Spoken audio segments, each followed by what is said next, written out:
तुरंत पिंगला के बुलवाए बाबूजी, बुलवाए के अमर फल पिंगला के दे दे भरतरी माँ। लेकिन होत का तो पाए अमर फल कुछ भय देखा राजा की छोटकी रानी। खाई लिहू फल कही गए राजा ढले न तोहरी जवानी। मन ही मन तब मगन भई है सेनापति की दीवानी। प्यार भरथरी से ज्यादा सेनापति से करे महारानी।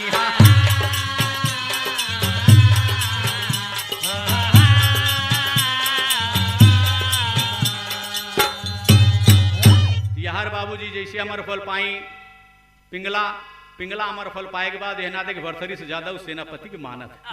तुरंत अमर फल लेके पहुंची सेनापति के लगे करती का कहना हो तो करती प्यार यार से ज्यादा, करती प्यार यार से ज्यादा, करती प्यार यार से ज्यादा, करते प्यार यार से ज्यादा, करते प्यार यार से ज्यादा, करते प्यार यार से ज्यादा, करती प्यार यार से ज्यादा। जियरा सेनापति पहला गा चली भय नार छती सी यार की महालिया माँ। चली भय नार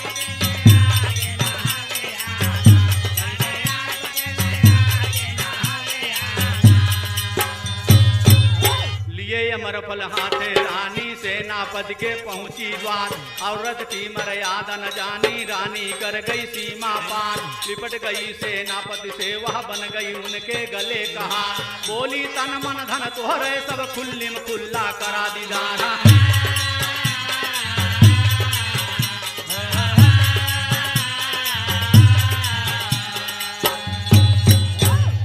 तो खुल्लिम खुल्ला कैला प्यार, खुल्लिम खुल्ला कैला प्यार, खुल्लिम खुल्ला कैला प्यार, खुल्लिम खुल्ला कैला प्यार, खुल्लिम खुल्ला कैला प्यार, खुल्लिम खुल्ला कैला प्यार।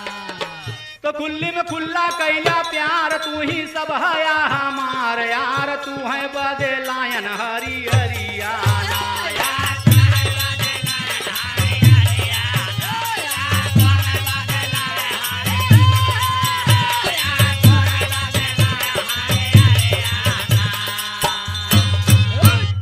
के पहुंची जब सेनापति के लगे तुरंत बाबूजी उनकी बाहों में लिपट करके बोल पड़ी पिंगला अमर फल देह के बाद का थी। भरया कवारी पिंगला रानी, भरया कवारी पिंगला रानी यार से रही बताई जी। हे बालम हम तोरी खातिर अमर फल लई आई। एका खाके जियत जिंदगी नाय बुढ़ापा आई। यतना सुनते सेनापति रानी का ले उठाई जी।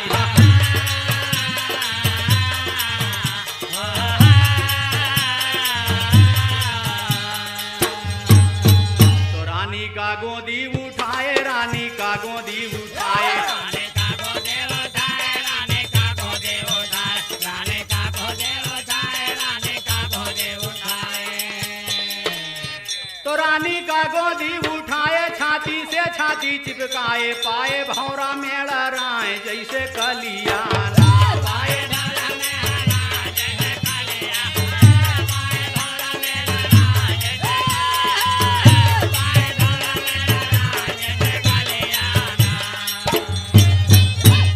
जब पिंगला बताएं कि स्वामी हम तोहरे ताएं बढ़िया एक खूबसूरत अमर फल लाई।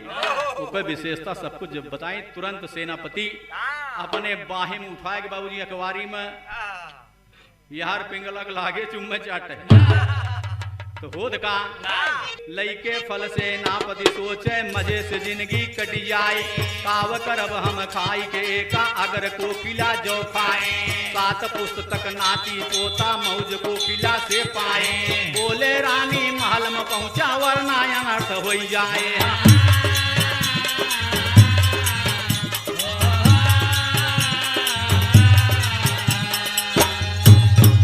वरना अनर्थ अब हो जाई है, वरना अनर्थ अब हो जाई है, वरना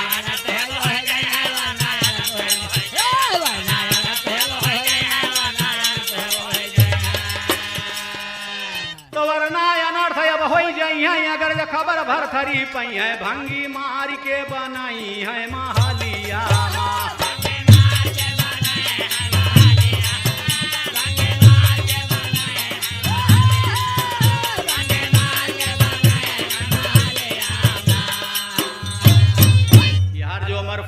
पिंगला पिंगला सेनापति के दे दी तो सेनापति बाबूजी पिंगला से तो प्यार करते रहा, लेकिन पिंगला से ज्यादा वही नगर में एक तवायफ रही जिसके नाम कोकिला।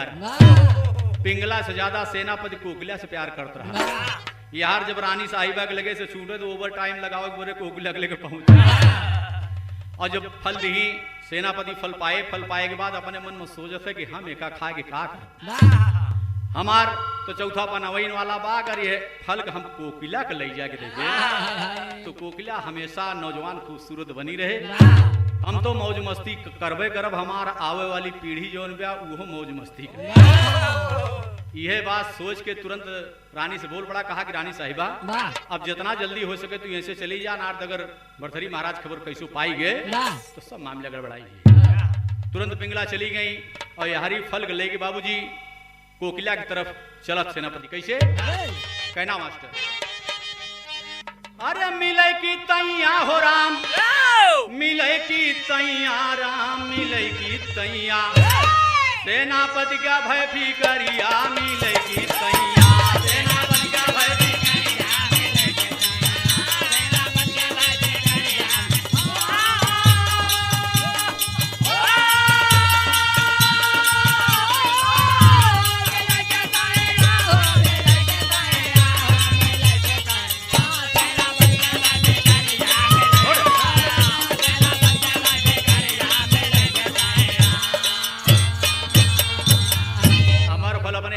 के बाबूजी सेना पर सोचे था कि कितना जल्दी एक हम कोकिला के दे दी। तो लिए शराब की बोतल हाथे रही रही घूंट लगावे, अरे शीशा कंघी तेल करैया कपड़ा पे सेंट लगावे, राम मिले की तैया आवे कोकिल की दुअरिया, मिले की तैया आवे कोकिल की दुअरिया, मिले की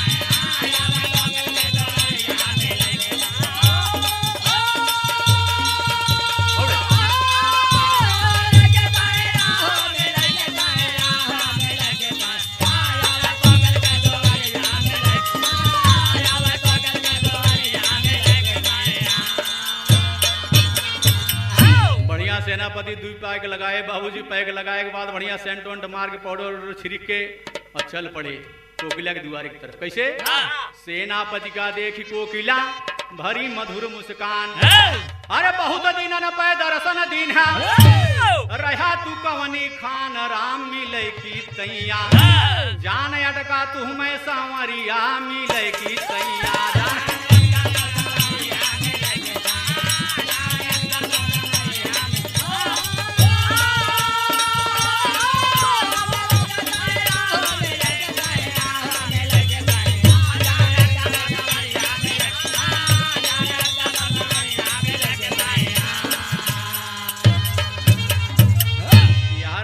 की बाबूजी बढ़िया मूड बना के पहुंचे सेनापति कोकिला के द्वारे। तो कोकिला देख के तुरंत बिल्कुल मगन होगी बाबूजी। बोल बड़े कहे स्वामी कि इतना दिन अब तक तू कहाँ रहा? हमारी बात के विश्वास माना, कसम खाई कहते है जब से तुमको ना आज देखे रहे तब से तोहरे में हमार जीव अटका। तो सेनापति बोले हैं गोरिया लायन हम प्रसाद, अरे ढलन का बहु जवानी जाओ तू चखबू फल के स्वाद, राम मिले की तैया बाद माँ काटी खूब हरियरिया, मिले की तैया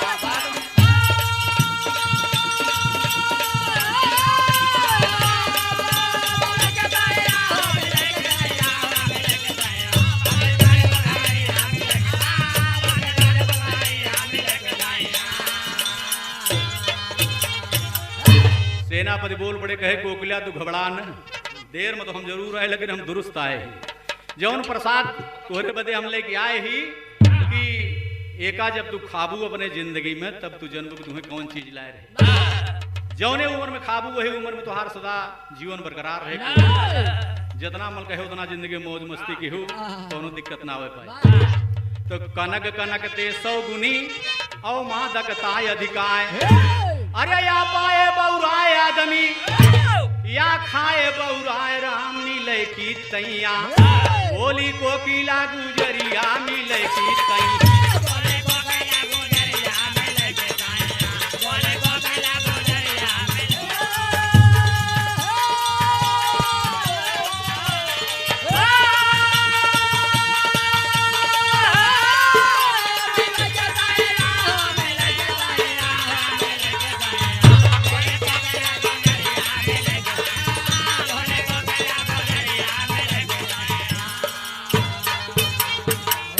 फल के सेनापति से लेके कोकिला बड़े प्रेम से ओका बाइज्जत बना के धर दी बाबू और बोल पड़ी कहा का हे सैया तू घर का लौटा अपने समय से खाबे अरे अपने मन में लगी विचारे घर भर थरी के जाबे राम मिले की तैया देवे अमर फल सौगतिया मिले की तैया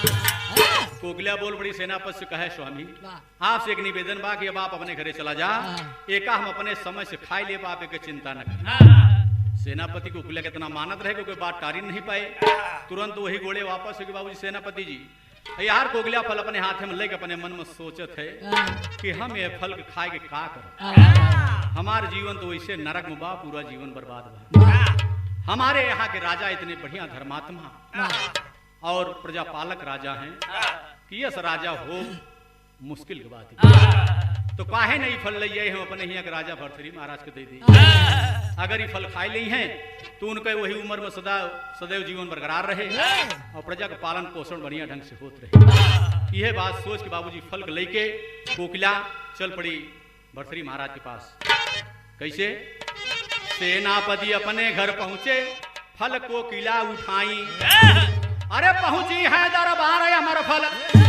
राजन को पकड़ाई राम मिले की तैया फूटी दहिया से लावरिया मिले की तैया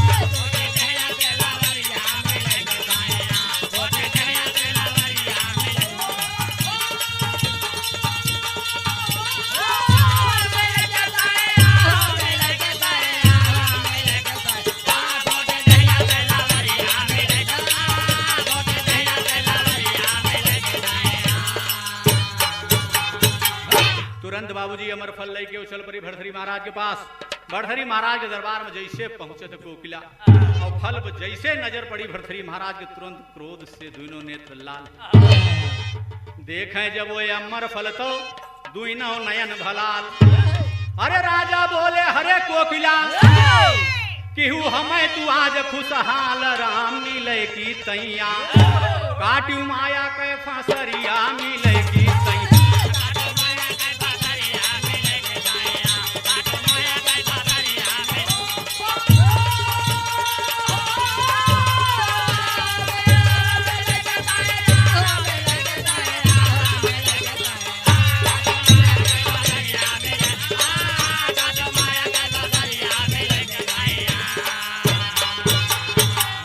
तुरंत बाबूजी अमर फल देखे के बाद भरथरी महाराज बोल पड़े आइए कोकिला आइए तुम्हारा स्वागत है कोकिला पहुंची बाबूजी चरण स्पर्श कहे के बाद भरथरी महाराज के तुरंत अमर फल थमाए दे कहे महाराज एक आप अपने पास रखा बोल पड़े भरथरी महाराज कहे कोकिला तू आज जवन खुशी हमका दे आई आज तक पूरे जीवन में हमका खुशी ना मिली कहे काहे बदे प्रभु काहे बदे महाराज तो दुई तोड़ लटका में कहना अरे होई के खुशहाल भूप बोले बचनिया और सारी खुशी आज पावाना भला सारी खुशी आज पावाना भई सारे खुशी आज पावाना सारे खुशी आज पावाना भई सारे खुशी आज पावाना अरे जितनी खुशी तो से मिली आज देवी कबहू न जिंदगी में पावाना भला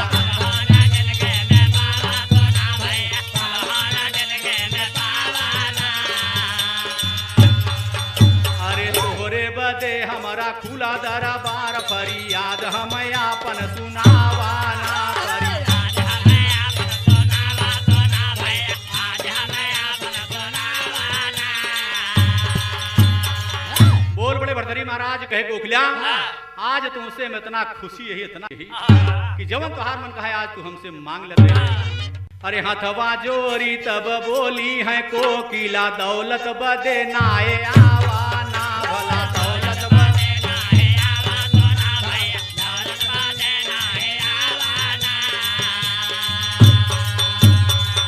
अरे खाई के हमारा फल होई जाए हमारा मोरे हृदय का शीतल बनावाना मोरे हृदय का शीतल बनावाना भैया हृदय का शीतल बनावाना। बोल बड़ी गोगल्या कहे सरकार हम आपके लगे धन दौलत के बदे ना आया है, ये अमर फल लेके आए कि आप खाई लें, अगर आप खाई ले तो पूरी प्रजा पूरा सुखमय जीवन व्यतीत करे। चाही न कुछ खाली सुना फरियाद सदा प्रजा पे कृपा बनावाना। अरे तू जो सलामत तो प्रजा सुखी रहे ईश्वर के फरमान आवाना भला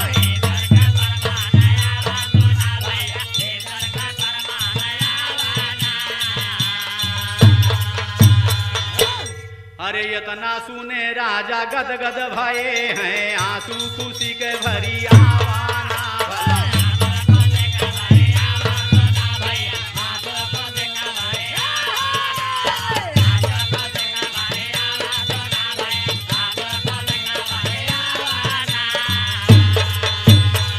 इतनी बात जब कोकिला के सुने बाबूजी भरथरी महाराज खुशी के मारे बिल्कुल गदगद हुई, प्रेम के आंसू आंख से निकलने लगा। बाबूजी कहा कोकिला दिल में बायक तमन्ना मोर साज और सज्जा मंगावाना।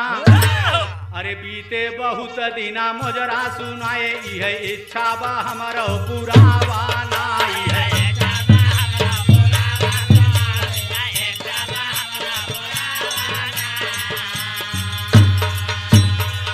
कोकिला बोल पड़ी गए सरकार हमसे आपसे रुपया पैसा तो नहीं चाहिए, लेकिन आपके पास आए के बाद हमारे मन में विचार आवत बा, एक तमन्ना जागी कि बहुत दिन हो गए गाना बजाना आपको सुनाए, हमारे साज सज्जा मंगावा जाए, हम एक गाना आपको सुनावे चाहते। अरे राजा के बात भला कौन नहीं आवे तत्काल सब कुछ मंगावाना। अरे तबला सरंगी नाल सब बाजे घुंघरू के गूंज छनकावाना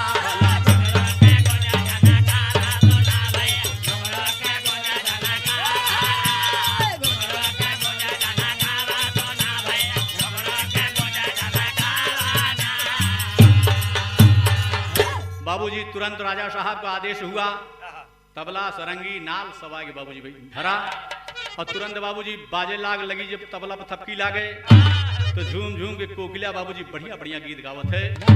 दो लाइन भाव मिला, कैसे कहना हो गजल मास्टर कि हुस्न के बिस्तरे पर कभी भी, कितनी बढ़िया बात आज भरथरी महाराज के सामने कोकिला बतावत बाबूजी कि हुस्न के बिस्तरे पर कभी भी इश्क करवट बदलता नहीं है। हुस्न के बिस्तरे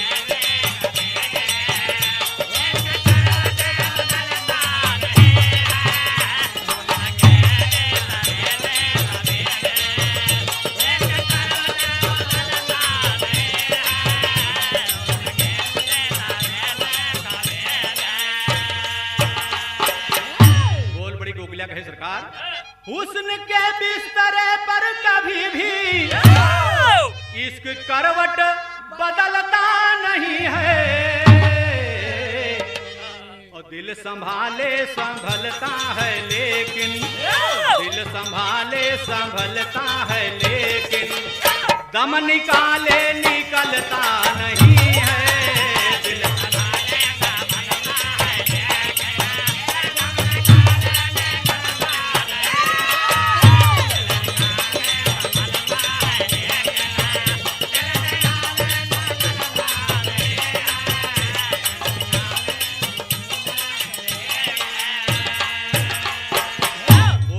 कहे सरकार साथियों मान लो मेरा कहना इन हसीनों से बच कर के रहना। साथियों मान लो मेरा कहना इन हसीनों से बच कर के रहना। साथियों मान लो मेरा कहना इन हसीनों से बच कर के रहना। इन हसीनों से बच कर के रहना। सांप कांटे का मंत्र है लेकिन सांप कांटे का मंत्र है लेकिन इनके कांटे का मंत्र नहीं है। सांप कांटे का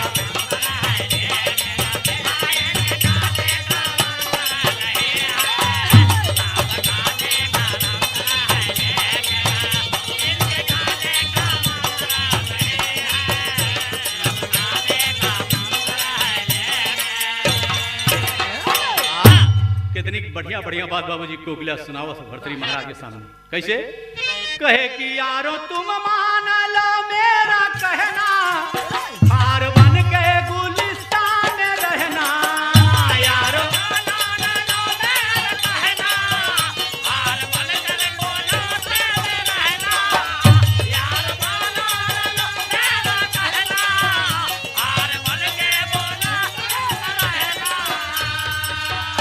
हार बन के गुलिस्तान में रहना। क्यों? फूल को तो मसलते सभी हैं, फूल को तो मसलते सभी हैं, हार कोई मसलता नहीं है। फूल को तो मसलते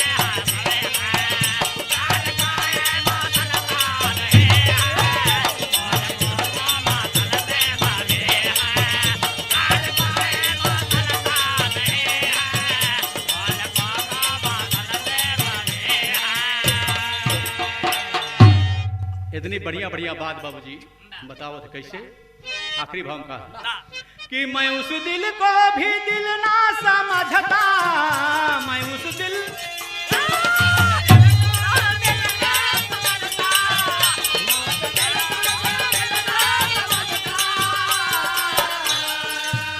जिसमें तू जलवा यारा नहीं है। मैं उस महफिल को महफिल ना जानूं, मैं उस महफिल को महफिल न जानूं जिसमें मौजूद लैला नहीं है। मैं उस महफिल को महफिल न जानूं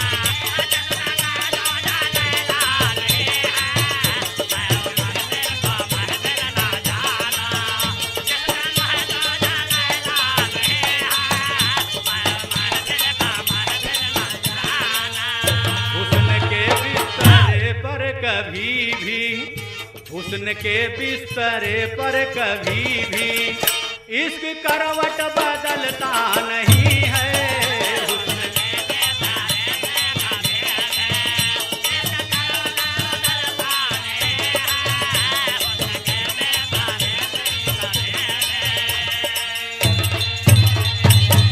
इतना बढ़िया गीत जब सुनाई कोकिला बाबूजी, भर्तरी महाराज बिल्कुल झूम उठे, बिल्कुल मगन हो गए।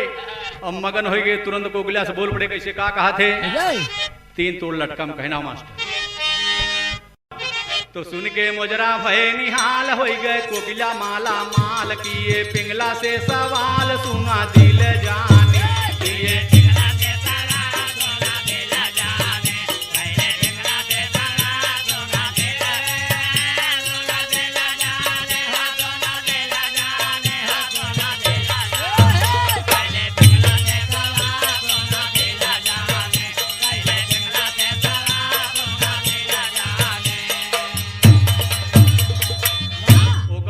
कल्ले में चुपके से अमरफल भर्तरी महाराज रख दे और तुरंत पिंगला बुलवाए गए। पिंगला हमसे जमन अमरफल लीना वो का कहमा तू रख दीना, बिना यार साला गाए लावा महारानी, बिना यार साला गाए लावा महारानी, बिना यार साला गाए लावा महारानी।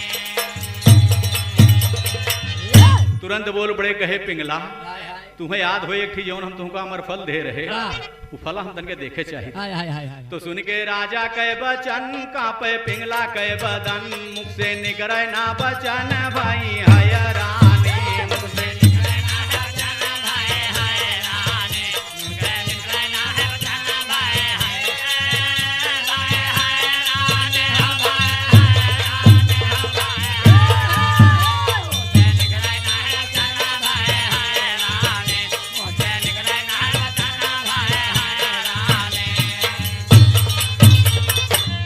जब भर्तरी महाराज के बात सुनी पिंगला तो बिल्कुल अवाक परेशान हो गई बाबूजी। कैसे? पिंगला सोचे अपने मनवा अब हम काव करिए छनवा जनमा गाढ़े माँ पाड़ा बाजानो जाए पानी जनमा गाढ़े माँ पाड़ा बाजानो जाए पानी जनमा गाढ़े में पाड़ा बाजाए जाए पानी। तो पिंगला रानी करे बहाना सैया बदिया हमारी माना दिल जाना जाए गोड़ा वापे बहारानी दिल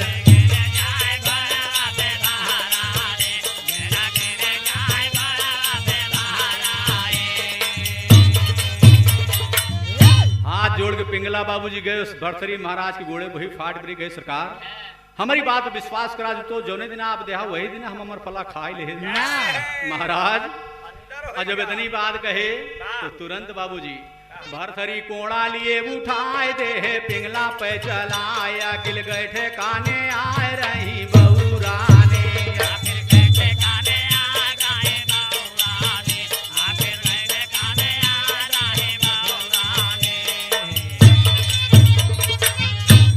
के कोड़ा बाबूजी भरथरी महाराज पिंगला के ऊपर चलाए दे दही कोड़ा दही कोड़ा दही कोड़ा जब लागे मारे तो ताबड़ तोड़ पड़ी जब मारो छोड़ के भोकाल कहाँ अमर फल सरकार झट बतलाने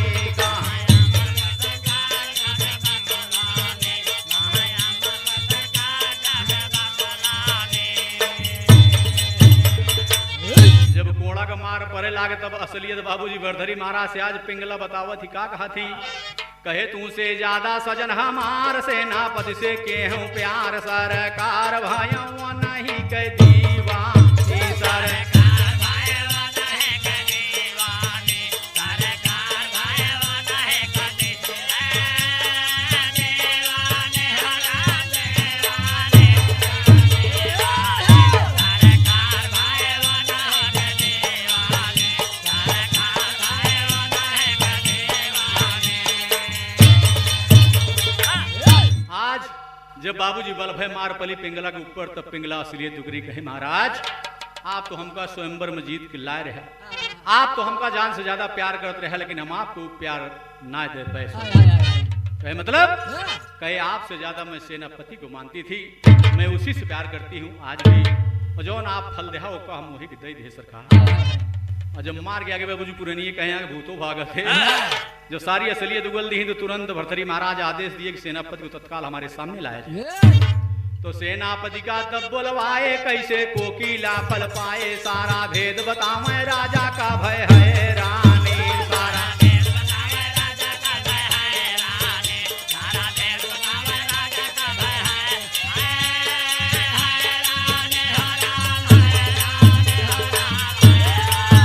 सारा भेद बतावे राजा का भय है रानी सारा भेद बतावे राजा का भय है रानी।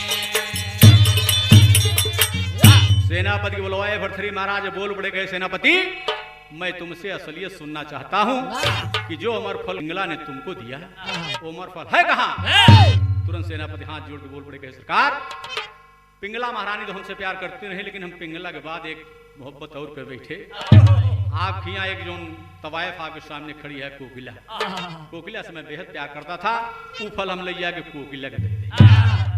जब सारी बात सुने भरथरी महाराज बिल्कुल अवाक रह गए हमार पूरी नगरी की हाल बा यही नगरी की सेवा में एक सत्कार मरातो दिन हम ली नहीं।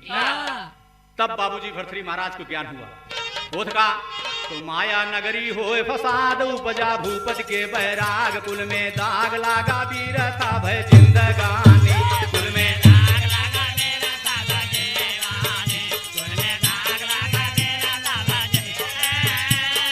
जिंदगानी हरा जिंदगानी हरा कुल में दाग लागा वीरता भय जिंदगानी कुल में दाग लागा वीरता भय जिंदगानी।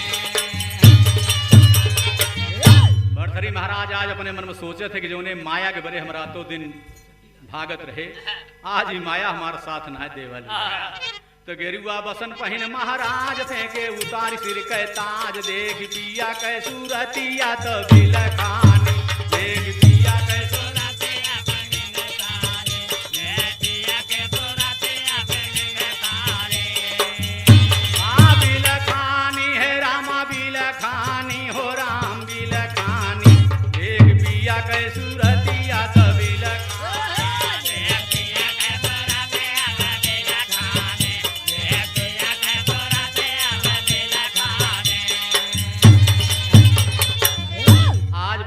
भरथरी महाराज के ज्ञान उपजा और तुरंत अपना राजसी वस्त्र उतार करके फेंक दिए और गेरुआ वस्त्र मांगा करके पहन लिए बाबूजी। और पहनने के बाद जब पहन के खड़ा भये तो उनके बड़की रानी श्याम देई, छोटकी पिंगला, सारी प्रजा आज देख रही बाबूजी। श्याम देई पैर पकड़ के बाबूजी और रोवत ही आलम भावल कैसे कहना,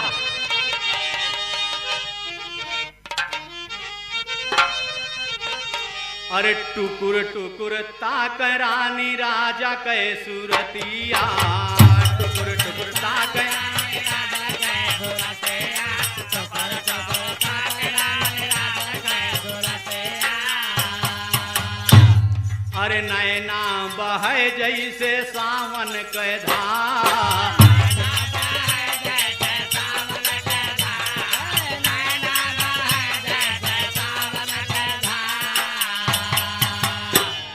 जोगिया के भेष काहे बनया सजनावा, जोगिया के भेष काहे बनया सजनावा, जोगिया का भेष काहे बनया सजनावा।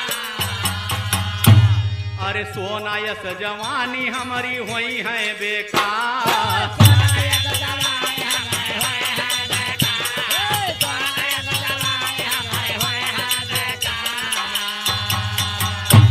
बाबूजी श्याम देई रानी पैर पकड़ के रोए रोए के बोल पड़ी। भरथरी महाराज से कहे, स्वामी आखिर हम तो कोनो गलती कहे ना जो ने कितनी बड़ी सजा आप देता कि पूरा जीवन हम केकरे सहारे बिताओ स्वामी। अरे कहो न कसूरवा न के हो मैं सजनावा,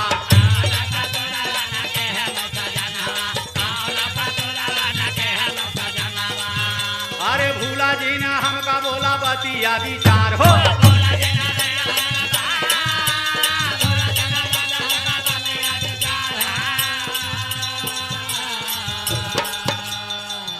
अरे हम तो तोहरी रानी डारा मांगी माँ से अंधूरावा,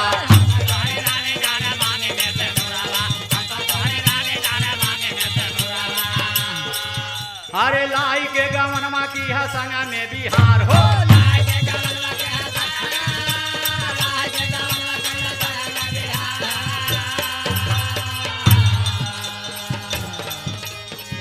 बाबूजी श्याम देई रानी रोए रोए के कहा थी कैसे, अरे कहा भूला रानी गवाने के बतिया,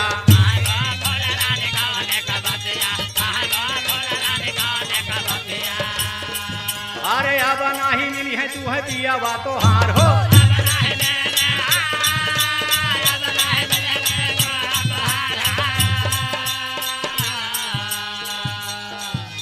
और तू तो महातारी हमारी हम होई जोगिया,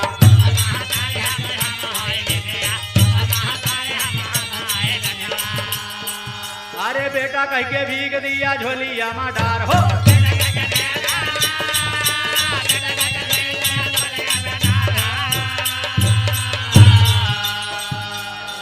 भरथरी महाराज बोल पड़े कहे, रानी साहिबा जो बात आप कर रही हो बात संसारिक है, अब मैं संसार से दूर हो चुका हूँ। अब इस समय जो हमार मातारी है वो हम जोगी बन के तोहरे सामने खड़ा है। वह गेरुआ वस्त्र में गए, गोरखनाथ गुरु के पास गए, गुरुदेव उनके बताए कि अपनी औरत से मातारी के भिक्षा लेके चला उठा हमारे पास तक तो तुहार जोग सिद्ध हो जाए। आवाज बाबूजी हुए वस्त्र पहन के आगे जब पहुंचे श्याम देई पिंगला के सामने तो बोल पड़ी श्याम देई कैसे, अरे माई माई कही के पुकारा नासा जानावा,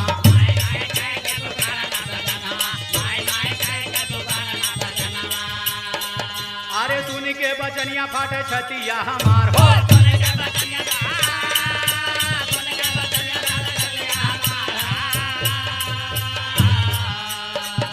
अरे ताड़ा ताड़ा चूड़िया कलैया के टूटल,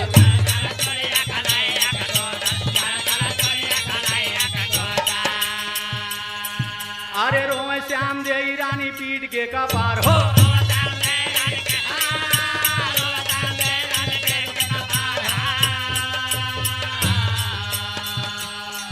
अरे चढ़ली उमरिया के कसऊ पी सजनवा,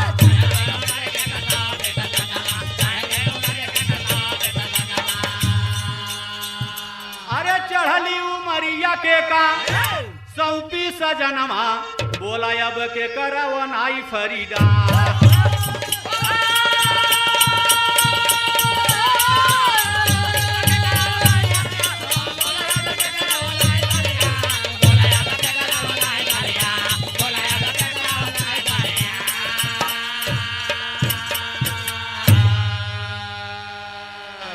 आज बाबूजी श्यामदेवी रानी रोए रोए कि भर्तृहरि महाराज के एक बात समझाओ, लेकिन भर्तृहरि महाराज के समझ कुछ नहीं आ रहा है। बोल पड़ी कहे कि स्वामी जिंदगी केकरे सहारे बीते। भर्तृहरि महाराज बोल पड़े कहे रानी ये नगरी एक माया जाल है, अब मैं इस माया जाल से मुक्ति पाना चाहता हूँ। अंतिम भाव खड़ी पहना हो जो होने समय चले के कहे भर्तृहरि महाराज उस समय के भाव दिए कभी कहना हो अरे रोवे श्यामा देवी रानी पीट पीट छतिया और काहे भूला मोर सजनवा जीवन के बतिया काहे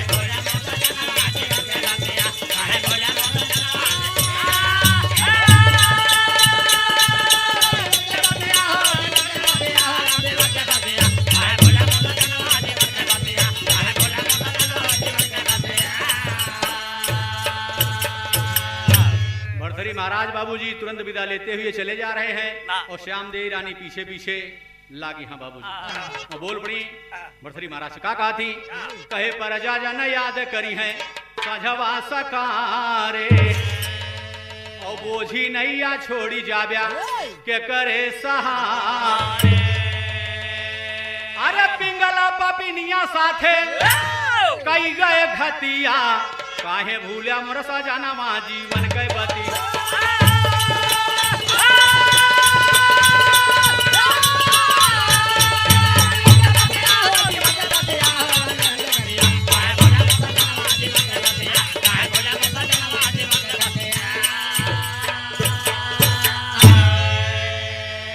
श्यामदेवी रानी हाथ जोड़ खड़ी हो गई कहे स्वामी जो कुछ आपके साथ हुआ है माँ हमारे को आना गलती ना है, लेकिन उनके सजा आप हमका काहे बदे देता स्वामी। ये तो सब पिंगला के द्वारा किया हुआ कारनामा है। उन्होंने हम और आप दोनों के साथ में पिंगला दगा कर गई। लेकिन भर्तृहरि महाराज धीरज बधाए कहे इस माया को छोड़ करके जाने में ही हमारी भलाई है, लेकिन एक काम अभी हमारा अधूरा रह गया। श्यामदेवी बोल पड़ी कहे महाराजू का कहे कि जो मेरा निर्दोष भाई था उस भाई की जो सच्चाई भर्तृहरि महाराज के सामने आई तो समझ गए कि हमारा भाई बिल्कुल निर्दोष था। आज अपने उस भाई को ऐलान करवा दिए कि जो भी व्यक्ति हमारे भाई को ला करके हमारे सामने हाजिर करेगा उसको मैं मुंह मांगी संपत्ति दे दूंगा। प्रजा गण जाकर के चारों तरफ हेरे बाबूजी। जब विक्रम को पाए, विक्रम को ला करके भर्तृहरि महाराज के सामने हाजिर किए। भर्तृहरि आज जब अपने भाई को पाए तो अपने सीने से लगा करके फूट फूट के रोए बाबूजी। अपने किए पर पश्चाताप करते हुए बोल पड़े भर्तृहरि आज विक्रम का कहा थे तो विक्रम का बोलवाए सर पे ताज बंधवाए और भूल में गलती हुई गई भैया अरे समझ ही न पाए। अरे ओ पे पश्चाताप कई के सिर पे बाधा पगिया काहे भूला मोर सजनवा जीवन के बतिया।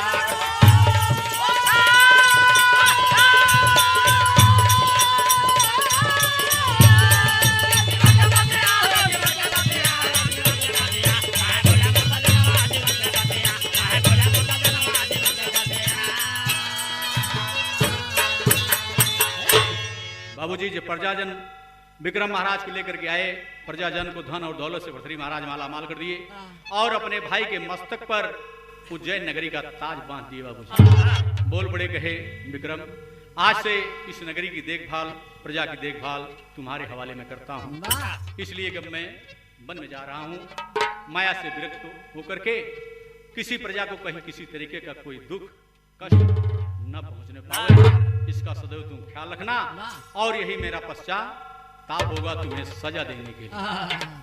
इतनी बात कहकर के भाऊजी भर्तृहरि महाराज जब चल पड़े तो कहना हो भर्तृहरि महाराज बोल पड़े का कहा थे कि आज मोहे लागे जगत एक सपना, आज मोहे लागे जगत एक सपना, आज मोहे लागे जगत एक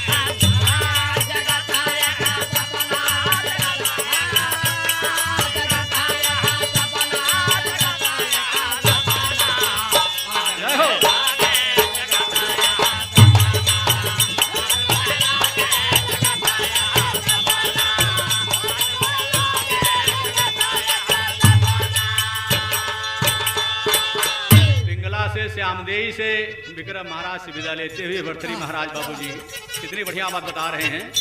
कहे पूरी धरतिया पे क्यों ना अपना आज मोहे लागे जगत एक सपना आज मोहे लागे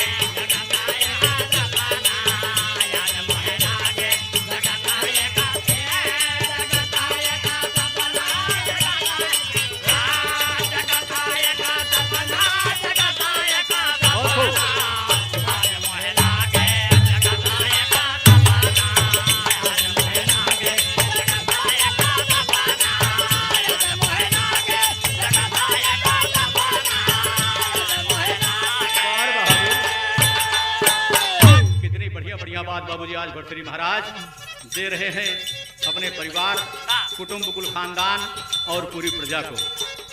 कहे मुड़वा के ताज आज लागे वीराना मुड़वा के ताज आज लागे मुड़वा के ताज आज लागे रोम रोम बसाया है जोगिया के बाना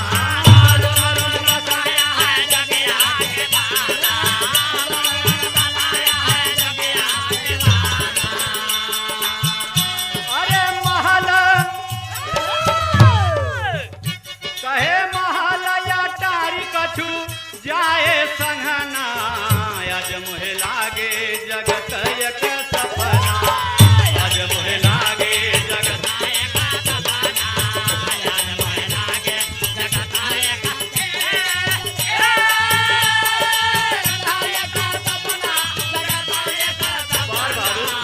आज मोहे लागे जगत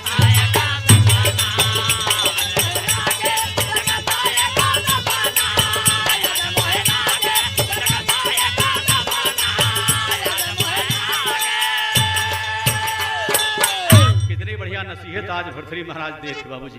कैसे? जब पूरी प्रजा और भाई कुटुंब वाले सब रो रो करके प्रार्थना करते हैं कि महाराज आप हम लोगों के बीच से दूर मत जाइए। भर्तृहरि महाराज बोल पड़े, कहे सुनिए। लिखा तकदीर तन भस्म लगाए लिखा तकदीर तन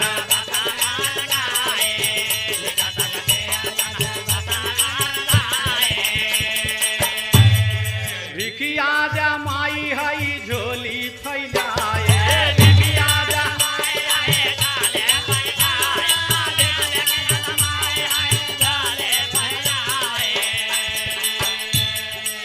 रामदेव से आज बाबूजी कितनी बढ़िया बात बताओ थे भर्तृहरि महाराज। कहे महारानी ये आज जो हमारे शरीर पर वस्त्र देख रही हो यही मेरा असली श्रृंगार यही मेरा असली जीवन है। अब पुराने रिश्ते को विचारते और भुलाते हुए इस समय तुम हमारी माँ हो मैं आपका पुत्र झोली फैलाए हुआ हूँ इसमें ममता की भिक्षा डाल दो माँ।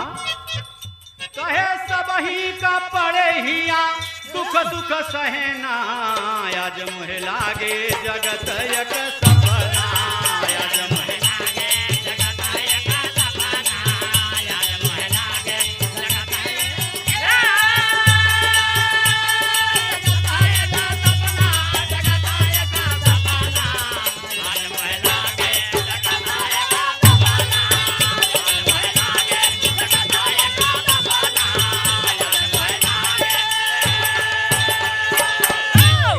समझा करके बाबूजी और भर्तृहरि महाराज अपने गुरुदेव महाराज जी आश्रम की तरफ रवाना कर गए। अंतिम भाव कहना हो। मुख बिरहिन के बकरियो न फूटी मुख बिरहिन के बकरियो न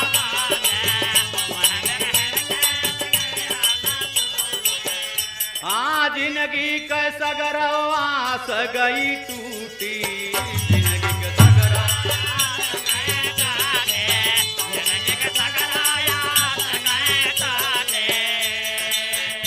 अरे माया नगरिया में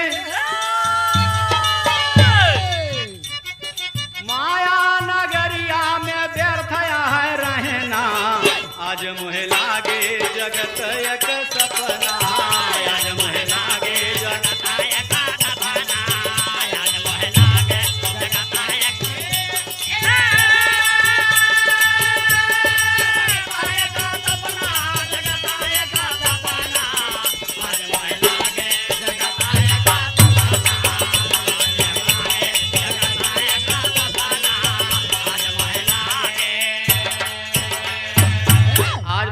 भर्तृहरि महाराज पूरे जीवन की सच्चाई को याद करते हुए और पूरे सबको नसीहत देते हुए और चल पड़े कि इस माया नगरी में रहना ही व्यर्थ है।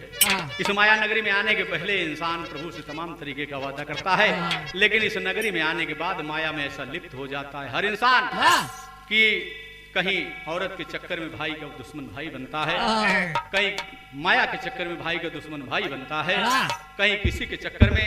इसलिए इन सबसे विरक्ति देते हुए जीवन का असली सार जहाँ पर है वहाँ भर्तृहरि महाराज चल दिए, जहाँ जीवन का असली आनंद है। बाबूजी अंतिम भाव कहना हो, अरे माधव के पावन शास्त्री पूजे चरना, आज मोहे लागे जगत एक सपना, आज मोहे लागे जगत एक सपना,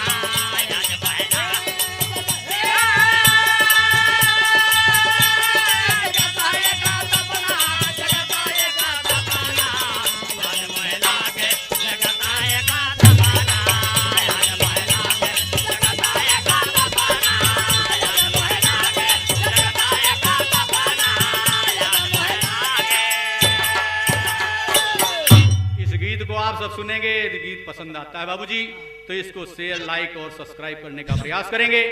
धन्यवाद, ताकि इस तरीके का तमाम गीत आप सबके बीच में जाता रहे।